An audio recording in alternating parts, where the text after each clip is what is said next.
अस्सलाम वालेकुम वरहमतुल्लाह। उम्मीद छ तुम सारी ठीक पे असल पे अल्हम्दुलिल्लाह बिल्कुल ठीक। आज बनाओ देसी घी। चलो करो तेल बिस्मिल्लाह कर स्टार्ट। अत मज त्रो मे थन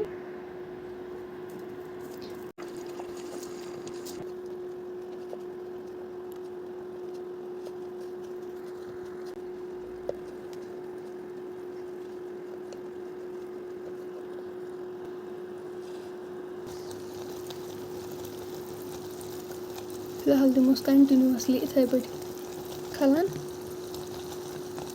गस तल लारुन त कहें।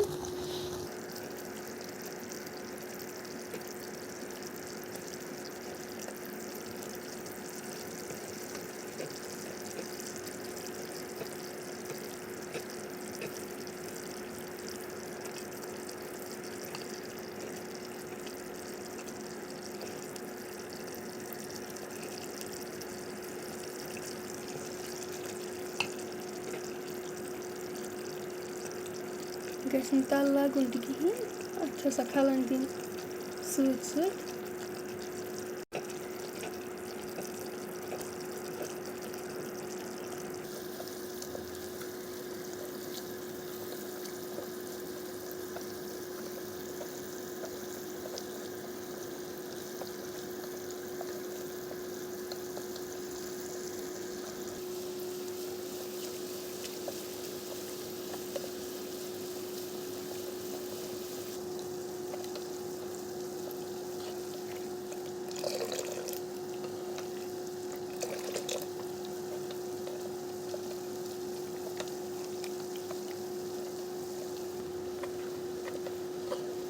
तुम हेकू वुचित वो सोन गेव लोग मे तैयार गसने।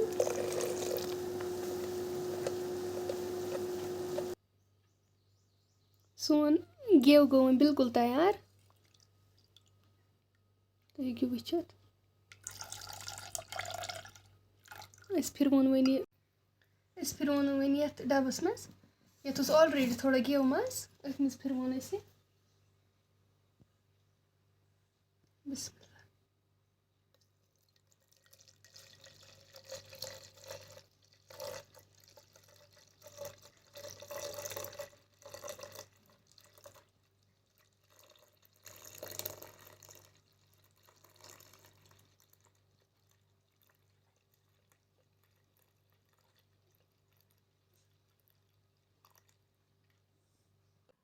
सोन गेव गो बिल्कुल कंप्लीट। तुम तो करो घर ट्राई यह ईजी। तो अगर वीडियो तुम पसंद आमुत वीडियो करो शेयर बे करो चैनल सब्सक्राइब बे वन कमेंट्स मज वीडियो क्युत बासो। इंशाल्लाह मिलो नेक्स्ट वीडियोस मज। तब तक के लिए अल्लाह हाफिज़।